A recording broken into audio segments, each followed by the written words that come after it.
الحمد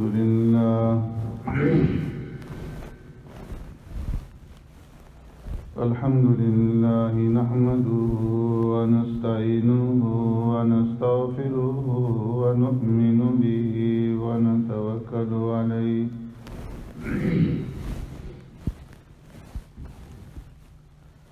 ونعوذ بالله من شرور أنفسنا ومن سيئات أعمالنا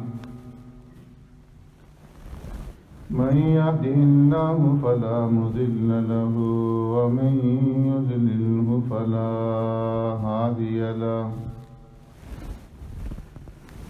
ونشهد أن لا إله إلا الله وحده لا شريك له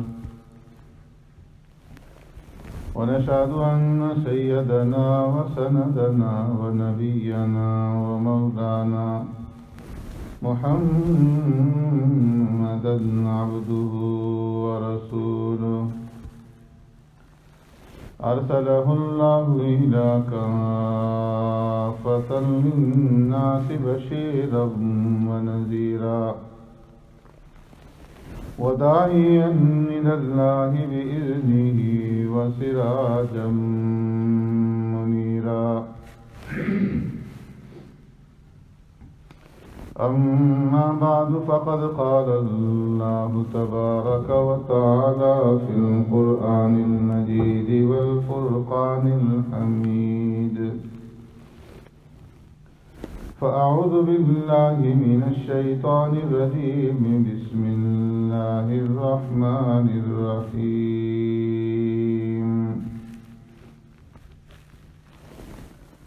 آمن الرسول بما أنزل إليه من ربه والمؤمنون كل آمن بالله وملائكته وكتبه ورسله لا نفرق بين أحد من رسله وقالوا سمعنا وأطعنا غفرانك ربنا وإليك المصير صدق الله مولانا العظيم يا رب صل وسلم دائما أبدا على حبيبك خير الخلق كلهم هو الحبيب الذي ترجى شفاعته لكل هول من الأهوال مقتحم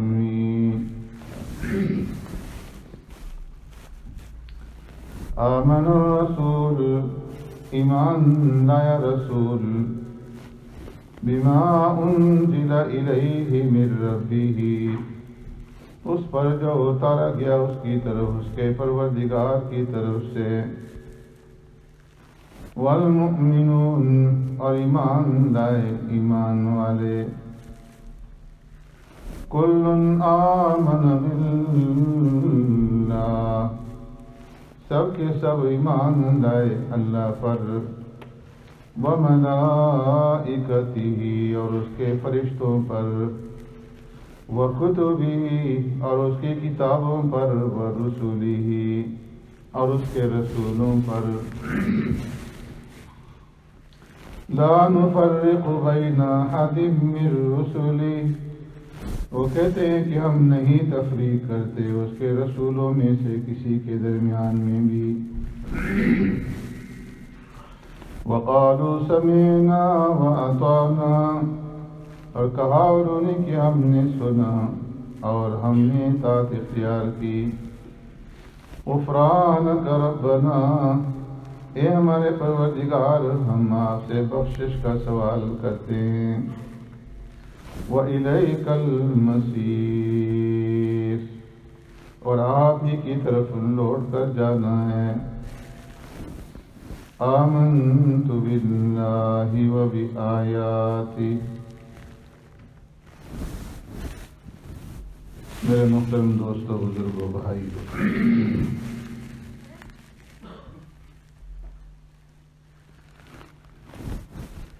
ارکان ایمان میں سے پہلے رکن ایمان باللہ، اللہ پر ایمان لانے کے بارے میں گزارشات کا سلسلہ چل رہا ہے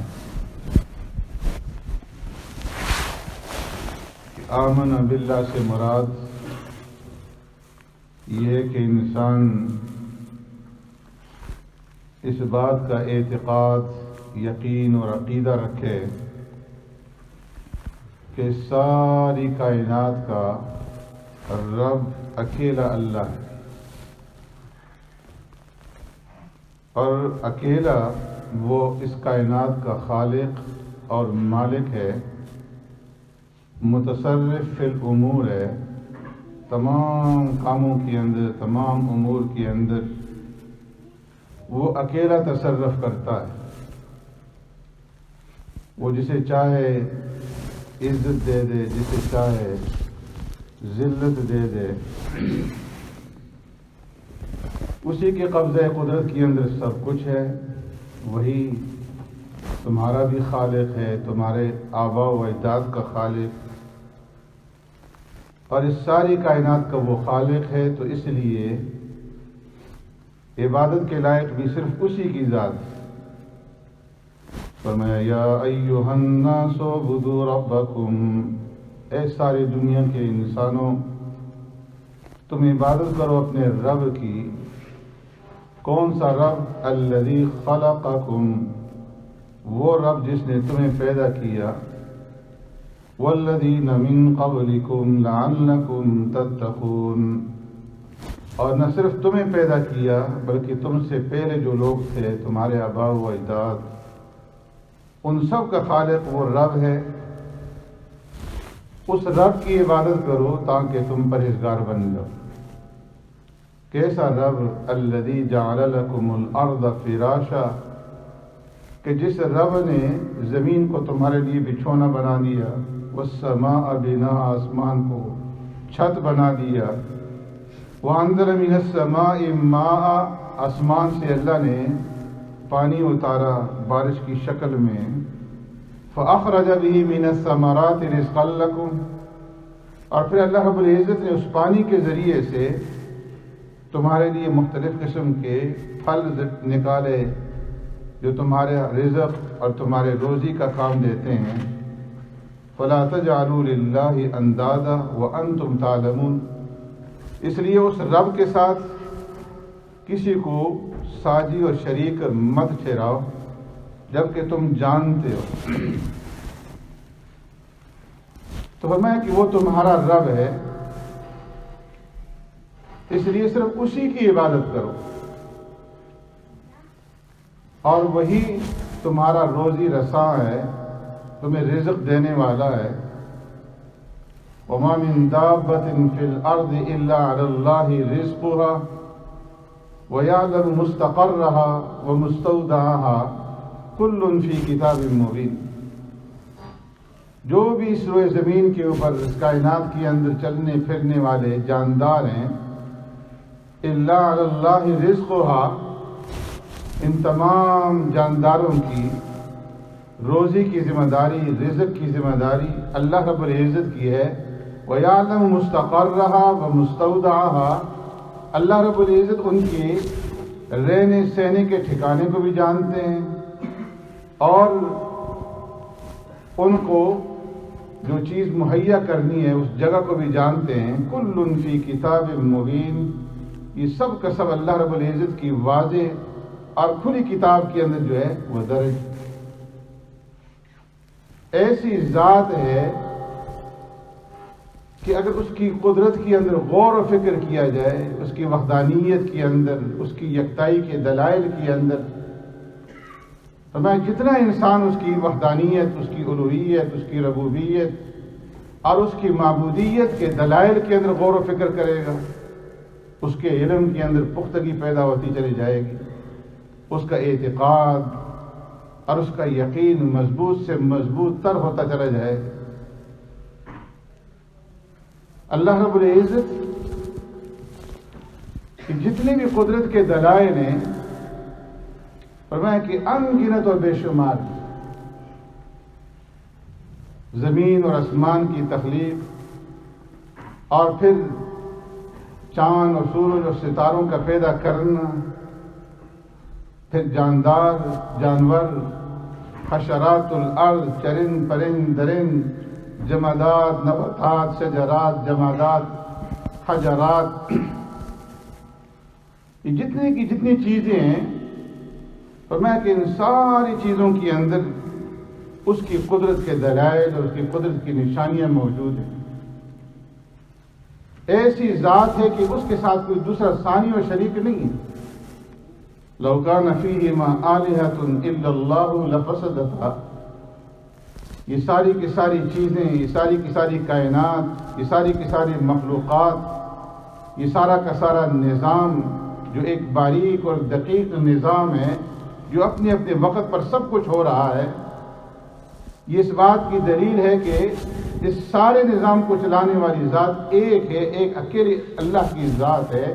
لو کان فیہما آلہۃ الا اللہ. اگر اللہ کے ساتھ کوئی اور بھی اس کا شریک ہوتا، ساجی ہوتا، لفسدتا، تو یہ سارا نظام درہم برہم ہو جاتا، گڑبڑ ہو جاتا، یہ نظام نہیں چل سکتا. تو اس بات کی علامت ہے کہ وہ اکیلا ہی اس کائنات کو چلانے والا ہے. وَجَعَلْنَا فِي الْأَرْضِ رَوَاسِيَ أَن تَمِيدَ بِهِمْ.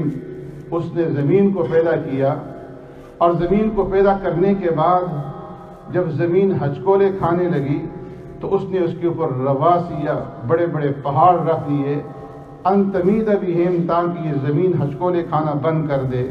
وجعلنا فیہا فجاجا سبلا لعلہم یہتدون. اور اللہ رب العزت نے زمین کے اندر کشادے راستہ رکھ دیے، کھلی اس کے اندر جو ہے سڑکیں اور روڑے رکھ دی تاکہ لوگ اپنے اپنے منزل مقصود تک پہنچ سکیں اور اپنی منزل کی رہنمائی حاصل کر سکیں. وجعلنا السماء سقفا محفوظا. ایسی ذات ہے کہ جس نے محفوظ آسمان بنا دیا. وہم عن آیاتہا معرضون. کیا تم ان دلائل کے اندر غور و فکر نہیں کرو گے؟ ان تمام دلائل کے باوجود تم اس سے اعراض کرو گے اور اس سے روگردانی کرو گے، اس ذات سے منہ پھیرو گے. الذی خلق الموت والحیات لیبلوکم ایکم احسن عملا. وہ ذات ہے جس نے موت اور زندگی کو پیدا کیا، کس لیے؟ لیبلوکم ایکم احسن عملا، تاکہ وہ تمہیں آزمائے کہ تم میں سے کون اچھا عمل کرنے والا ہے. الذی خلق سبع سماوات طباقا. ایسی ذات کہ جس نے تہ بتہ 7 آسمان پیدا فرمائے.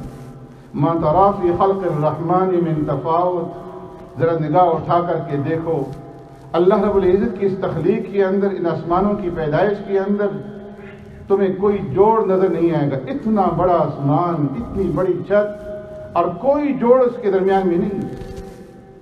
کسی ستون کے اوپر یہ آسمان قائم نہیں ہے. فرجع البصر هل تری من فطور. اے انسان ذرا نگاہ اٹھا کر کے آسمان کی طرف دوڑا اور آسمان کا مشاہدہ کر، غور و فکر کر. هل تری من فطور. کیا تمہیں آسمان کے اندر کوئی جوڑ نظر آتا ہے، کوئی شکل نظر آتا ہے؟ ثم ارجع البصر. دوبارہ نگاہ اٹھا کر کے دیکھ، بار بار اٹھا کر کے دیکھ. تمہیں اللہ کی اس تخلیق کے اندر، اس آسمان کی پیدائش کے اندر کوئی جوڑ نظر نہیں آئے گا. تمہاری نگاہ تھک کر کے، چور چور ہو کر کے واپس لوٹ آئے گی، لیکن اللہ کی اس تخلیق کے اندر، اللہ کی اس پیدائش کے اندر وہ کوئی نقص نہیں نکال سکے گا. ينقلب الیک البصر خاسئا وهو حسیر. ایسی ذات ہے کہ جس کی قدرت کی انگنت اور بے شمار نشانوں میں سے ایک نشان ہی ہے وَمِنْ آیَاتِهِ أَنْ خَلَقَكُم مِّن تُرَابٍ، کہ جس ذات نے تمہیں مٹی سے پیدا کیا. ثُمَّ إِذَا أَنْتُمْ بَشَرٌ تَنْتَشِرُونَ.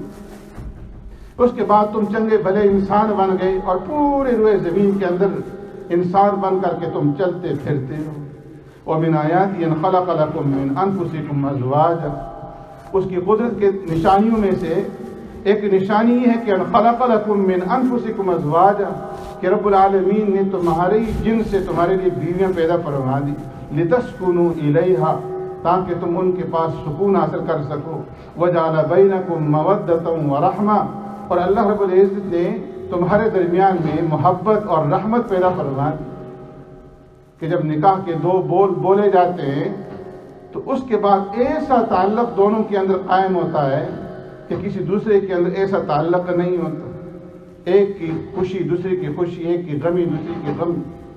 ان فی ذلک لآیات لقوم یتفکرون، کیا اس میں نشانی نہیں ہے غور و فکر کرنے والوں کے لیے؟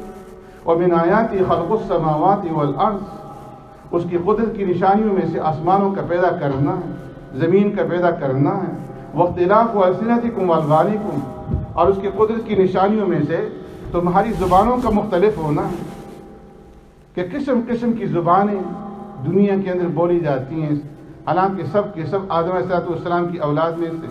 وَأَلْوَانِكُمْ، ہر ایک انسان کا رنگ دوسرے سے جدا ہے، کسی کی رنگت دوسرے کے ساتھ نہیں مل رہی۔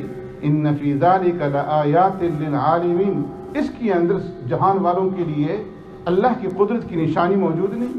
ومن آیات منامکم باللیل، اس کی قدرت کی نشانیوں میں سے تمہارا رات کو سونا ہے اور دن کے وقت سونا ہے۔ وابتغاؤکم من فضل، اور اس کے فضل کا تلاش کرنا ہے، رزق کا تلاش کرنا ہے۔ ان فی ذلک لآیات لقوم یسمعون، اس کے اندر نشانی ہے ان لوگوں کے لیے جو غور و فکر سے سنتے ہیں۔ ومن آیات یریکم البرق، اس کی قدرت کی نشانیوں میں سے ایک نشانی یہ ہے کہ وہ تمہیں آسمان کے اندر بجلی دکھلاتا ہے، خوفا و طمعا، کہ بجلی کی اس کڑک اور چمک سے تمہارے اندر خوف بھی پیدا ہو جاتا ہے اور تمہارے اندر طمع اور امید بھی پیدا ہو جاتی ہے۔ وَيُنَزِّلُ مِنَ السَّمَاءِ مَاءً، اور وہ ذات جو آسمان سے پانی اتارتا ہے، وَيُحْيِي بِهِ الْأَرْضَ بَعْدَ مَوْتِهَا، اور زمین کو خشک ہو جانے کے بعد، مردہ ہو جانے کے بعد پھر اس کو تر و تازہ کر دیتا ہے، اس کو زندگی بخش دیتا ہے۔ ان فی ذلک لآیات لقوم یعقلون، اس کے اندر عقل والوں کے لیے نشانی ہے۔ ومن آیات ان تقوم السماء والارض، اس کی قدرت کی نشانیوں میں سے ایک نشانی یہ ہے ان تقوم السماء والارض بامر، آسمان اپنی جگہ پہ اس کے حکم سے قائم ہے، زمین اپنی جگہ پہ اس کے حکم سے قائم ہے۔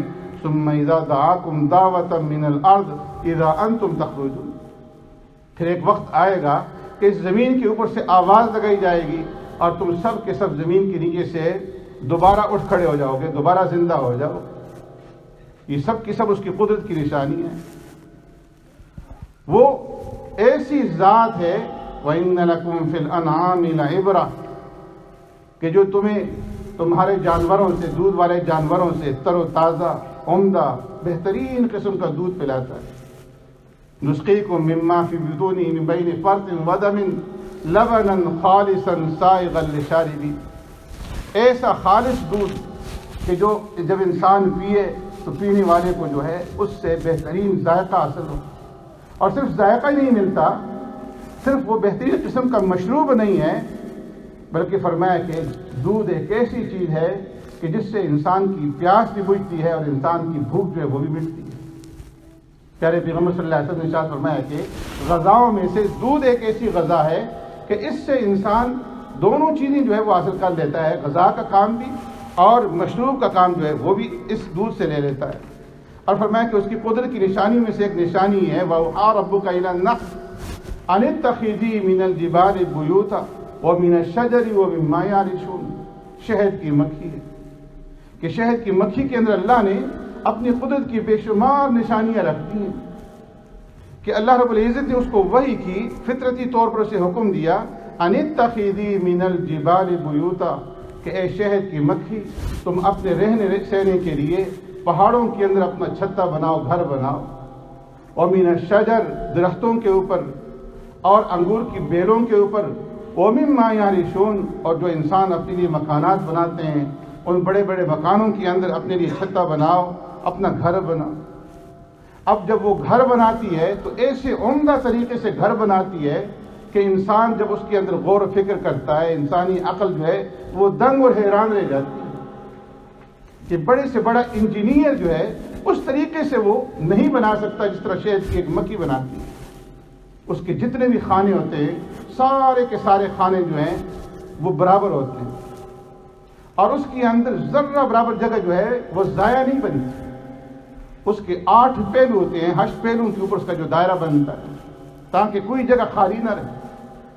پھر اس کا ایک عظیم نظام ہے، بعض خانوں کے اندر جو ہے شہد بھرا جاتا ہے، بعض خانوں کے اندر بچے پرورش پاتے ہیں، اور بعض خانوں کے اندر بڑی مکھیاں جو ہیں وہ رہتی ہیں، اور پھر ان کا سردار ہے، ان کا حکمران ہے یعصوب، جو سب سارے نظام کی جو ہے نگرانی کرتا ہے۔ اگر کوئی شہد کی مکھی باہر سے غلط رس چوس کر کے آتی ہے جس سے شہد کے خراب ہونے کا اور جو اس کا عملہ ہے اس کو نقصان پہنچنے کا اندیشہ ہوتا ہے، تو اس مکھی کو راستے کے اندر روک کر کے اس کے 2 ٹکڑے کر دیتا ہے، اس کا سر جو ہے جدا کر دیتا ہے تاکہ شہد کے اندر خرابی پیدا نہ ہو۔ اس کے اندر اس کی قدرت کی نشانی ہے۔ تو اس لیے اس بات کے اوپر یقین رکھنا ہے کہ اللہ کے اوپر جو ایمان ہے تو اس طریقے سے ایمان ہو کہ اللہ کی جو قدرت کی نشانی ہے اس کے اندر غور و فکر کر کے دیکھا جائے کہ اس کے ساتھ کوئی بھی دوسرا شریک اور ساجی نہیں ہے، وہ اکیلا تنہا خالق کائنات ہے، اور وہ اکیلا تنہا عبادت کے لائق ہے، وہی مشکل کشا، وہی حاجت روا، اور وہی نفع نقصان کا مالک ہے۔ اس لیے اگر تم نے مانگنا ہے تو اس سے مانگو، نظر و نیاز دینی ہے تو اس کے نام کی دو، اگر جانور ذبح کرنے ہیں تو اللہ کے نام کی جانور ذبح کرو۔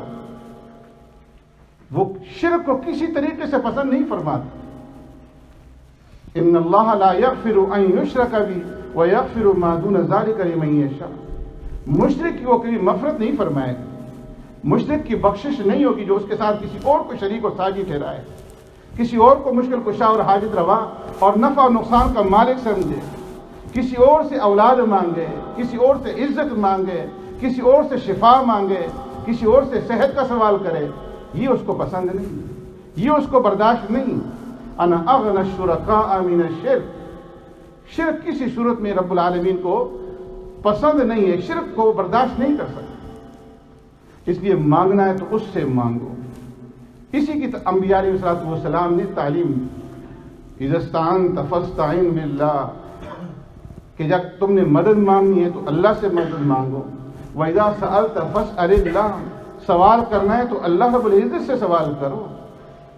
تمہاری ساری کی ساری زندگی اسی کے نام پہ ہونی چاہیے، تمہاری عبادت خالص اس کے لیے ہونی چاہیے۔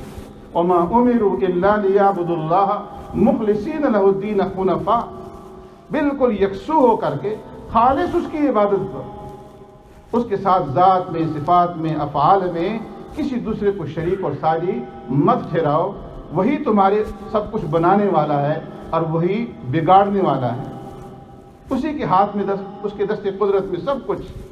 پیارے پیغمبر صلی اللہ علیہ وسلم نے ارشاد فرمایا کہ اگر ساری کی ساری دنیا مل کر کے، ساری کی ساری انسانیت مل کر کے کسی ایک انسان کو نفع پہنچانا چاہیں اور اللہ رب العزت اسے نفع نہ پہنچانا چاہے، کوئی اسے نفع نہیں پہنچا سکتا، اور سارے مل کر کے کسی کو نقصان پہنچانا چاہیں اور اللہ اسے نقصان نہ پہنچانا چاہے، کوئی اسے نقصان نہیں پہنچا سکتا۔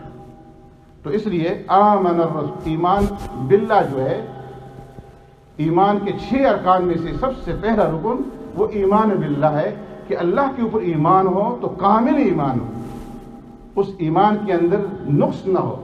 اللہ رب العزت ہمیں عمل کرنے کی توفیق عطا فرمائے۔